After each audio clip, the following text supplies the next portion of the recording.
Madame la Présidente, mes chers collègues, il existe deux manières de regarder l'Île-de-France. Certains ne jurent que par son centre névralgique, Paris, et un territoire toujours plus dense. Pourtant, les Parisiens fuient aujourd'hui la bétonisation forcée, l'insécurité et les décisions toujours plus douteuses des majorités de gauche. 100 000 habitants en moins à Paris en 10 ans, c'est le résultat de ces politiques.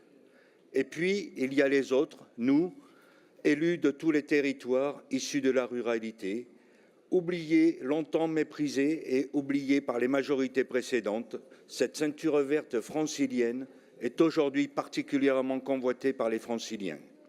Oui, les franciliens rêvent d'espace, loin des grandes villes. Et nous les comprenons, mais cette liberté de s'installer ne doit pas se transformer en assignation à résidence, faute de train ou de bus. En 2016, nous avons hérité d'un réseau non seulement vétuste, mais également pensé uniquement par et pour Paris. Une faute morale que nous corrigeons chaque jour depuis. En effet, avec la révolution des transports que nous avons entamée, nous n'avons oublié aucun territoire. Demain, 95% des franciliens vivront à moins de 2 km d'une gare ou d'une station de métro. Nous avons renforcé les lignes de bus et accentué le programme Petite Gare de demain. Pendant que certains ici s'enferment dans une idéologie anti-voiture déconnectée de la vie des familles et de ceux qui travaillent, nous nous refusons de punir les conducteurs. Passer par la banlieue est encore aujourd'hui un calvaire. La voiture en zone rurale, ce n'est pas un caprice, chers collègues, c'est une nécessité. La mobilité, c'est le synonyme de la liberté.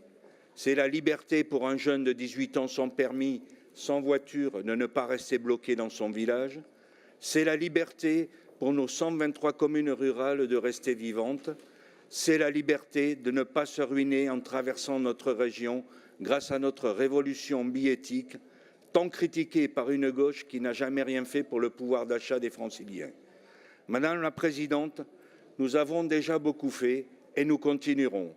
À ce titre, vous avez récemment fait plusieurs annonces, notamment celle relative à l'organisation d'un service d'autopartage qui permettra la son. Dès lors, j'aimerais savoir comment allons-nous continuer de développer les offres de mobilité en ruralité et perpétuer cette révolution des transports, mais aussi connaître quels seront les prochains dispositifs que nous mettrons en œuvre pour y arriver. Je vous remercie. Merci, Monsieur Durand.